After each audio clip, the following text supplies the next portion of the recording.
Welcome. My name's Jack with Bear Financial Coaching, and welcome to the first episode of the Bare Minimum. And I'm really excited to bring this to you guys because what do we count as the bare minimum when it comes to budgeting, when it comes to managing your own money? Well, that's what we're going to get into ultimately. Welcome to episode one, where we're going to dive into income.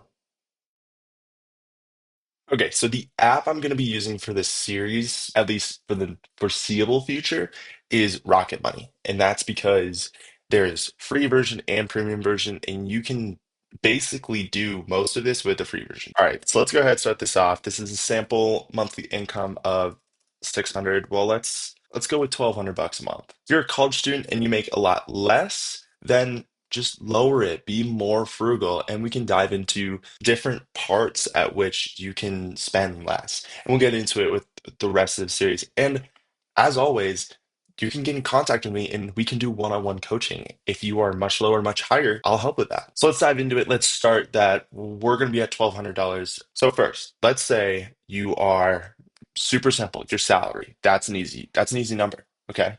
But why is this video still, why bother watching this? Why is this for you? You can be more conservative. You can say less earnings and then instantly some is pocketed and you're already budgeting with less. You're living below your means. Let's say I make nothing close to this much.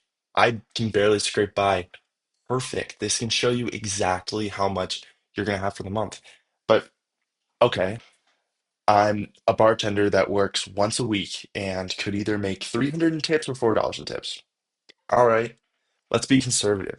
Let's say just your hourly, just something that you know you're going to get from a week in advance, 2 weeks in advance. Just start with something. So we started with 1,200. Question is, how much do you want to include? If you know you make more, you can report less. Okay, so let's say, yes, I average out, which these budgeting apps, once you link your account, they will give you an average as long as everything's categorized correctly. So let's say I average out at 1,200 a month. I know that can be a lot or a little for some people, but let's just say I don't want to be budgeting every single time that I make. I want to put some money aside ahead of time. Cool.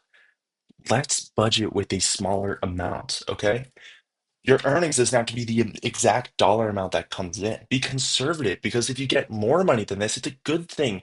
But if you fall short, that can be a scary thing. All right. So we've covered figuring out how much do I think I'm going to make? Eyeball it. You can always change it. I'd say be conservative. If you really don't think you're going to make that much money, be conservative because it's safer to do that than to overestimate. Let's say you make a fixed amount of money. Cool. Put it in there. Simple. But then why would you need this video? Well, what if you want to budget less? Live below your means and know that sum is already set aside. Or at least play a trick on your mind and have some of that set aside so that you don't need it to budget.